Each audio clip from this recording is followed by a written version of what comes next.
Hello, and welcome to the SketchUp with Plans video series. My name is Luca Dal Molina. I run the website sketchupwoodplans.com, where you can download woodworking plans made with SketchUp and participate to my blog. In this first video, you'll see how to prepare a nice environment to draw woodworking models and to set the basic dimensional units. Okay, let's start. Once you open SketchUp, I'm working with the free version of SketchUp 8. Actually, this is the newest version.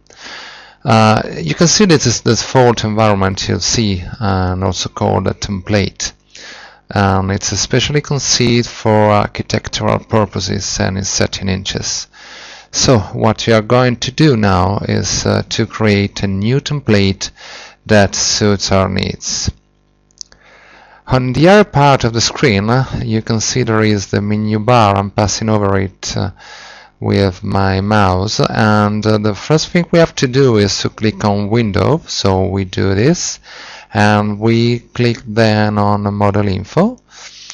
Then we can see a dialog box opening, and in SketchUp we will see a lot of dialog boxes and that will open. And we go first of all to Units, and as I said before, the basic template of SketchUp works for architects. So the format here is architectural. We're going to change it, and we select decimal. And on the right hand side, we have inches. We change it because we work in millimeters, and we select it.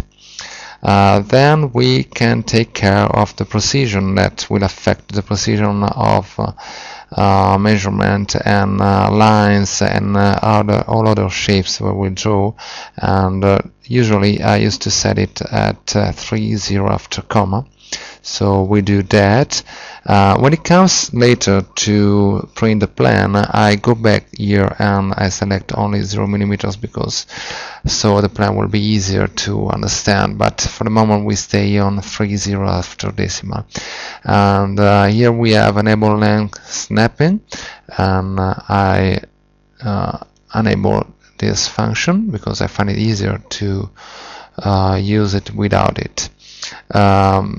So we go on and we select text, and here we can select the screen text, the leader text, and we have another function here is the leader lines, but we take care of the text at the moment, and the basic default font is Tahoma 12 points, so I don't like to use Tahoma and 12 points. I think it's too big for me, so I select fonts and I change it. I like to use Trebuchet, so I write Trebuchet. Here we have it, and I select it.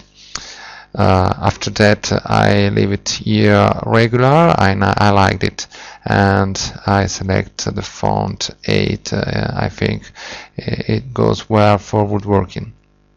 Let's click on OK, and we take care the same way of the screen text. Here is we write Trebuchet and regular and 8. Okay, so we have done it.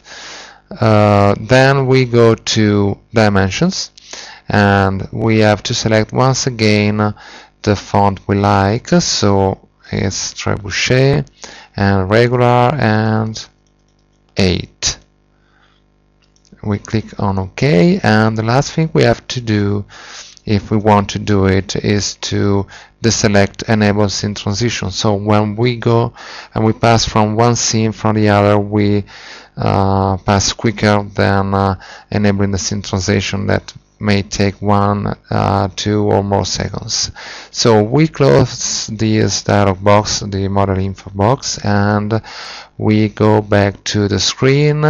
And as you can see, once you open the simply and basic template in SketchUp, you can see a lady here, and she's a component, and she's called Susan. So since we don't want her in our default woodworking template, we just select her and we hit the delete button on our keyboard. So I did it. and we go back on Window and we select Components. And since I said that Susan was a component, she's showed here as the only component present in the default template, and we click on this arrow and we can select Purge and Use, so we won't have her in our default template. So we can close Components and go back once again to Window, and now it's time to select the styles we want for our woodworking default template.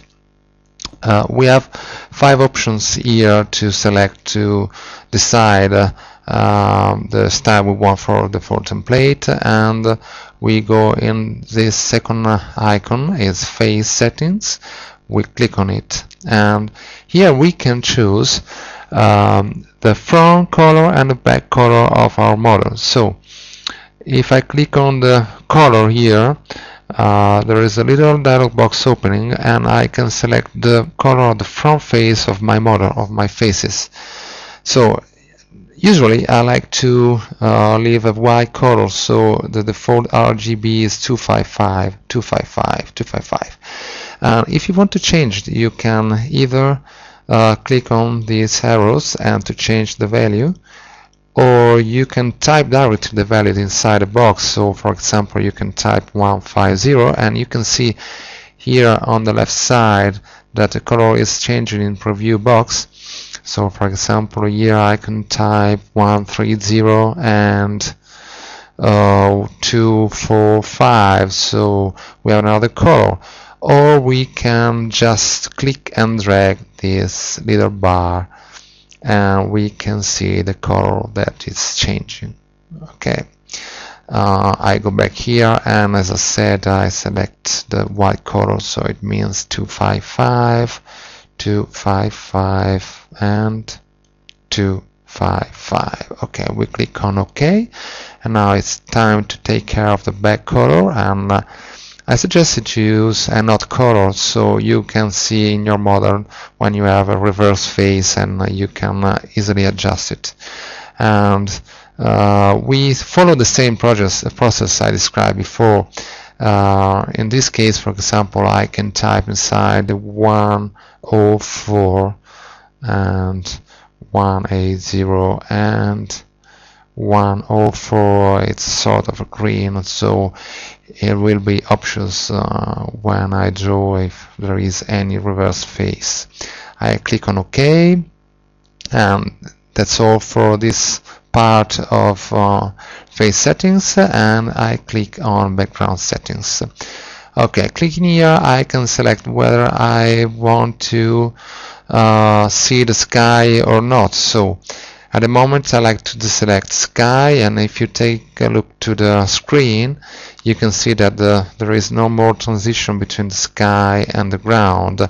So the only thing I have to do now is take care of the background color. I click on it, and I still follow the previous process I described. So I want a white background color, so I type 255, 255, and 255. So when I click OK, if you look at the screen, you can see that now it's white, and it is what I want. Okay, well, now we can close the styles dialog box, and we go back to Window, and it's time to take care of materials, because the default template has some materials inside, and there they are, so we don't want them in our default template. So what I'm going to do is what I did before with the component. I click on Details, this arrow, and I click on Purge and Use. Okay, that's it. I close the materials dialog box, and now I have to save my template. So I go to File, and I click on Save as Template. So another dialog box opening. I put the name I want for the template, so I'm going to write Woodworking, so it will be my woodworking template.